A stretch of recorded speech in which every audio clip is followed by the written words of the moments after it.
فتح جنگ سے سماجی بہبود کونسل رجسٹر فتح جنگ کے زیر اہتمام ماہ مقدس رمضان المبارک کے بابرکت موقع پر مستحقین میں راشن کی تقسیم کی ایک پروقار تقریب کا انعقاد کیا گیا، جس میں 250 خاندانوں کو رمضان پیکج فراہم کیا گیا۔ اس موقع پر تنظیم کے عہدیداران اور معززین علاقوں کی کثیر تعداد موجود تھی۔ اس موقع پر سماجی بہبود کونسل کے صدر ملک کامران خاکی نے کہا کہ ہماری تنظیم مخلص دوستوں اور رضاکاروں پر مشتمل ایک متحرک ٹیم ہے جو اپنی مدد آپ کے تحت ہر موقع پر مستحق نادار اور بیوہ خواتین کی امداد کے لیے کوشاں رہتی ہے۔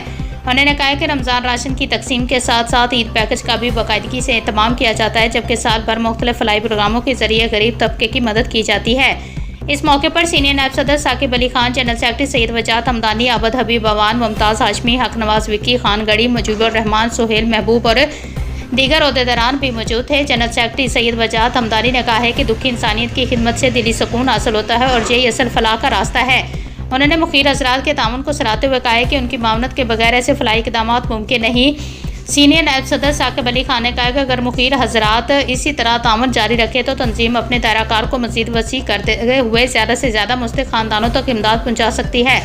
انہوں نے اہل خیر سے اپیل کی کہ وہ آگے بڑھ کر اس نیک مشن کا حصہ بنے تاکہ معاشرے کے کمزور طبقات کو مؤثر انداز میں مدد کی جا سکے۔ تقریب کے اختتام پر مستحق خاندانوں میں منظم طریقے سے راشن پیکج تقسیم کیے گئے اور مستفید ہونے والے افراد نے تنظیم کی کاوشوں کو سراہتے ہوئے اسے ایک قابل تحسین اقدام قرار دیا۔